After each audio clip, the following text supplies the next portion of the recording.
Hello everyone, I'm Dan 2x15, back again for another WWE review, and this time I'm going to be reviewing WWE Payback. I just finished watching it here today, and my god, we definitely thought that Payback was definitely the B word. And what Payback it was. Once again, WWE has really done really well with their pay-per-views. There's only one segment that did piss me off. Apart from that, everything was great. And I'm going to start off strong here. WWE Payback started off strong as we had Becky Lynch take on Trish Stratus inside the steel cage. And it's exactly what you can see from a typical cage match. Especially when there's a manager involved. I mean, Zoe Stark wasn't at ringside. Tiffany Stratton was watching the match from the crowd. She didn't get involved, but thankfully she didn't, because it was a hell of a match. Back and forth, the entire match. And then the ending, of course, was Becky was trying to escape, and Zoe Stark was tugging her, trying to get her outside. But Becky Lynch pulled Trish Stratus back into the ring with Zoe Stark not being able to do anything about it. And of course, you know. So as Becky Lynch tried to escape the cage, bang! Smack into with Zoe Stark whacks her with the steel cage door. Then Trish Stratus goes for the chick kicks, and Becky Lynch reverses it, hits the manhandle slam, 1, 2, but who's there to save her? And Zoe Stark, of course. And of course, Zoe Stark gets in a battle of the punches, gets a manhandle slam for troubles. Trish Stratus in the meanwhile was trying to escape the cage, trying to climb the cage, but is not able to do so. And as Becky Lynch climbs that top of the cage and says, bitch, you ain't going anywhere. I'm going to hit you with a manhandle slam. And she does so, pins her in the middle of the ring. 1, 2, 3. The winner of the match, Trish Stratus' opponent, Becky Lynch. Becky Lynch with the victory, and after the matchup, Becky Lynch is gone, and in the middle of the ring, in the steel cage, Trish Stratus says, "Hey, bitch, you ruined my moment," to Zoe Stark, and slaps Zoe Stark. I thought there was going to be some shenanigans with Zoe Stark, and she turned babyface, because technically speaking, it was Trish that slapped her first as the heel, giving us a reason to cheer Zoe Stark. So that feud is going to be set up now. As at the end of it all, Zoe Stark hits Trish Stratus with the Z 360. And then that was it for that. We then have John Cena calm down as the host of Payback, and as the host of Payback, he gets to do whatever he wants, and he says, "Hey, I'm gonna do the one thing I never had a chance to do as the host, and that is to make myself the special guest referee for the next match between The Miz and LA Knight." And in comes The Miz saying, "You can't do that. I'm a lot better host than you are." John Cena's asking for advice. We have The Miz dishing out the same old insults that John Cena's heard before, only for him to give him the advice saying, "You need power. You need the ability to do whatever you want." And then John Cena's like, "Yeah, including making myself a special guest referee for your match." And Miz is like, "You don't even have a shirt."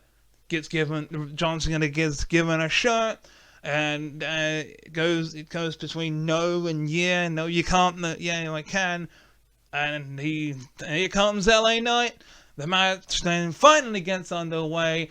John Cena's a very good referee. He even does the no DQ count to 5 spot for both LA Knight and The Miz.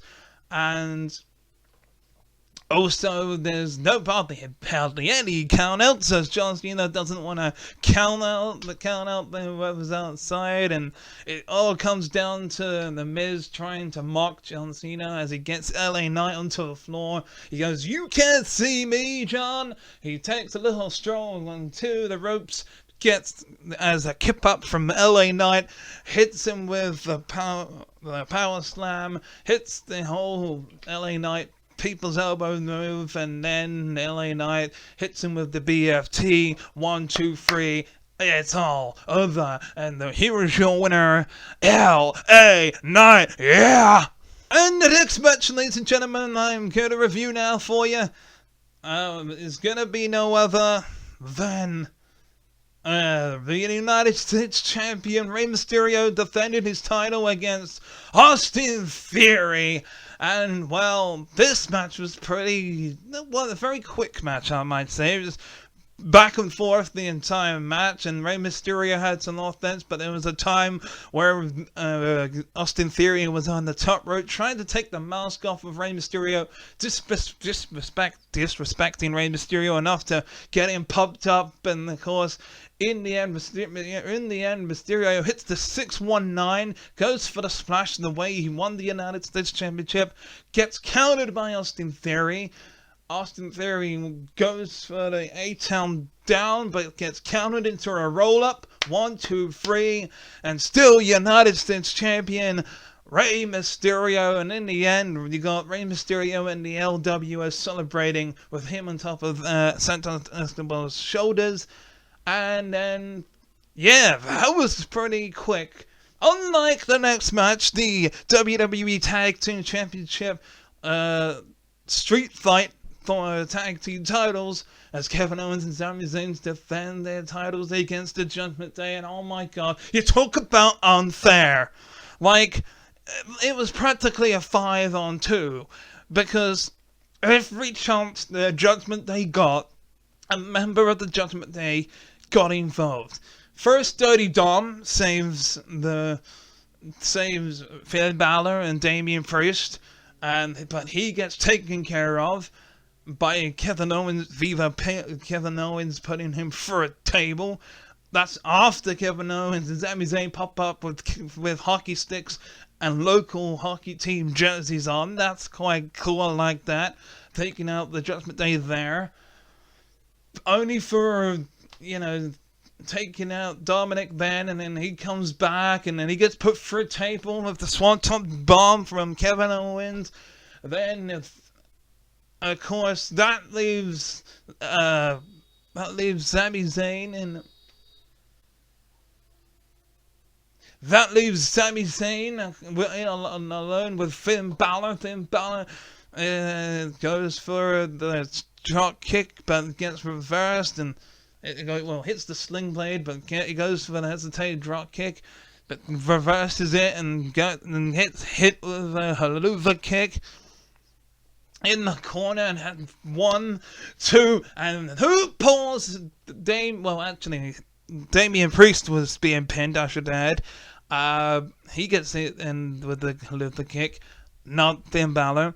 And who's to pull the Sami Zayn off of Damian Priest? No other than, J.D. McDonough.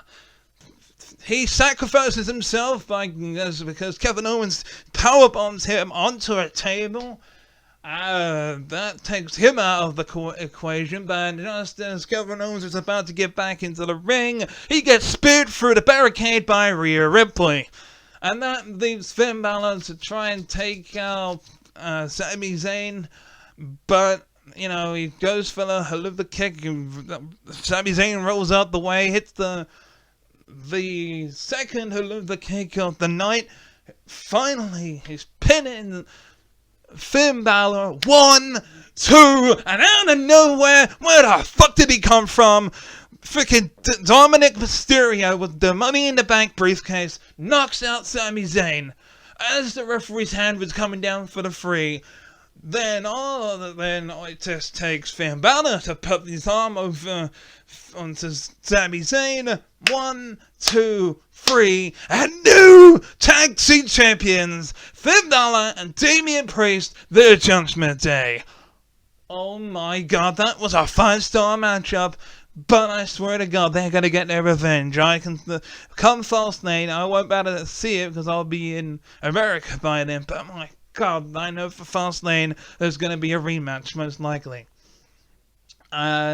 Then, ironically, after that, we had ourselves the Women's World Championship match as the Women's World Champion Rhea Ripley defends her title against Raquel Gonzalez. And Corey Graham's called her by mistake, but it's Raquel Rodriguez.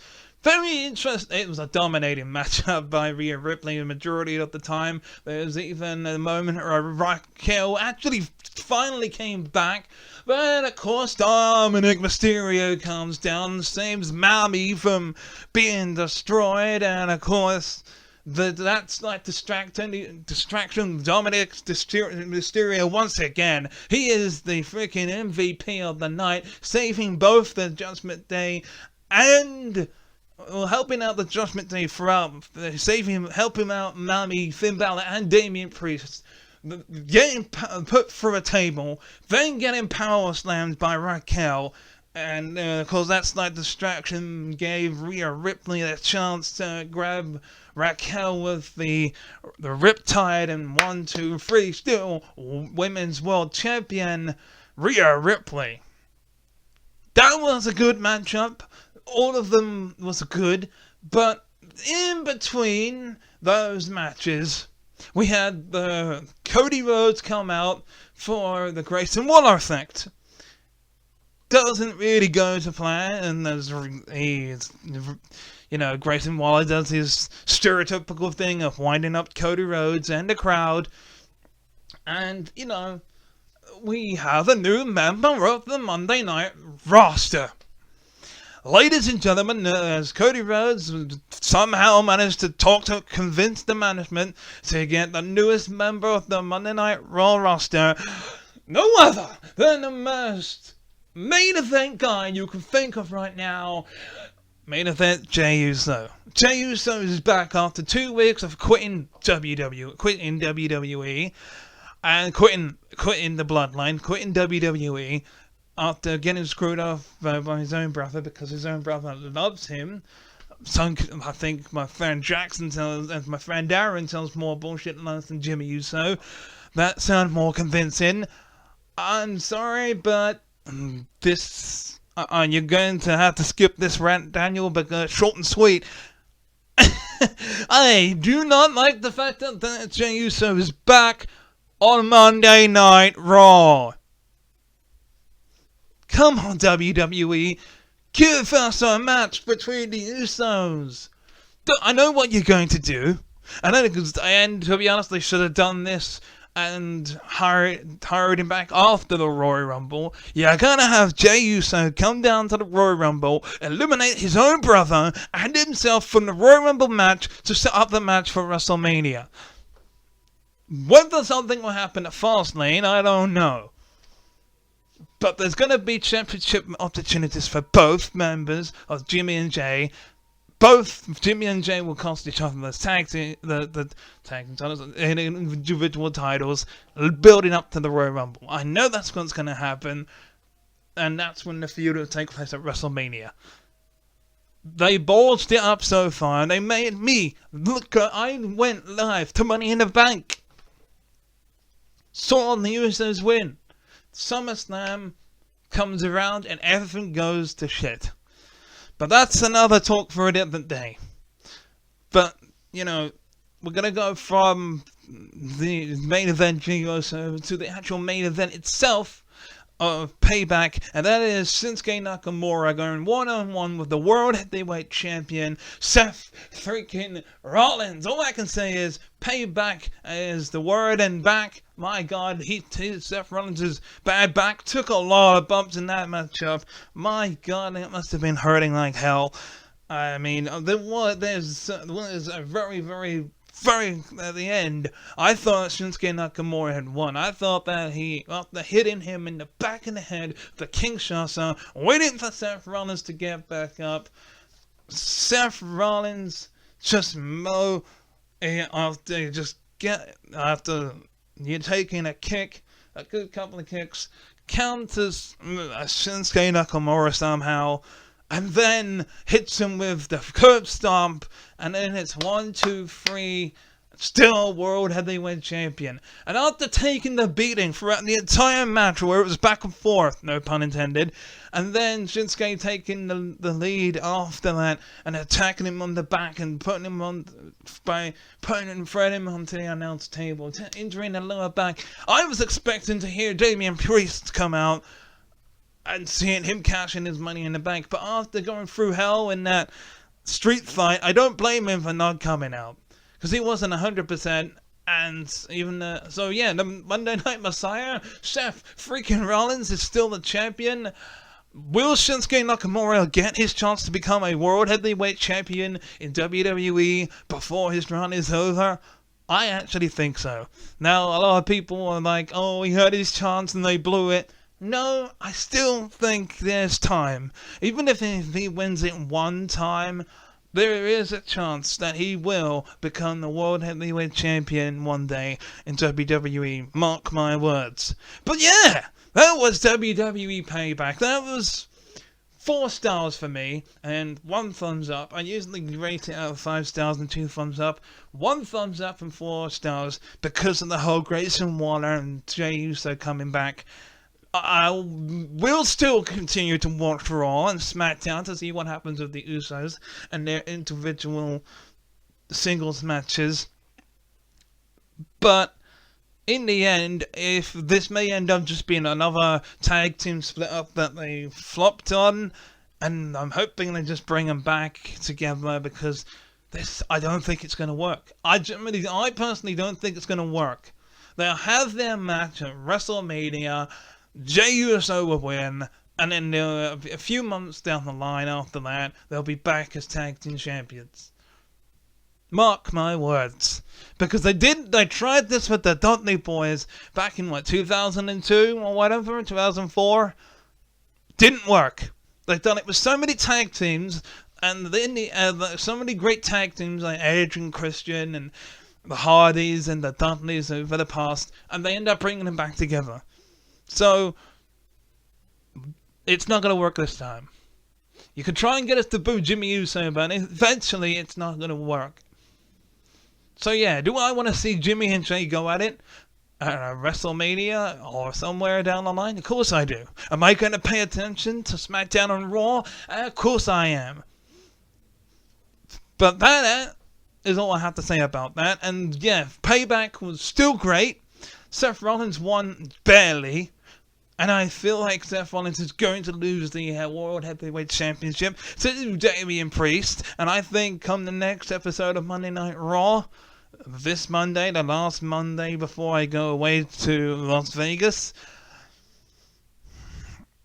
well, technically speaking, the second one, but who's counting? It's going to be interesting to see what happens with the Judgment Day. Will Damian Priest eventually accept D. McDonough and say thank you for helping us? Or will he still be neglectful? I will find out and watch Monday Night Raw come Tuesday because of work reasons. But let me know in the comments. What do you think is going to happen for the Judgment Day? What do you think is going to happen at Fastlane? Because I'll be making my predictions for those. Judgment Fastlane.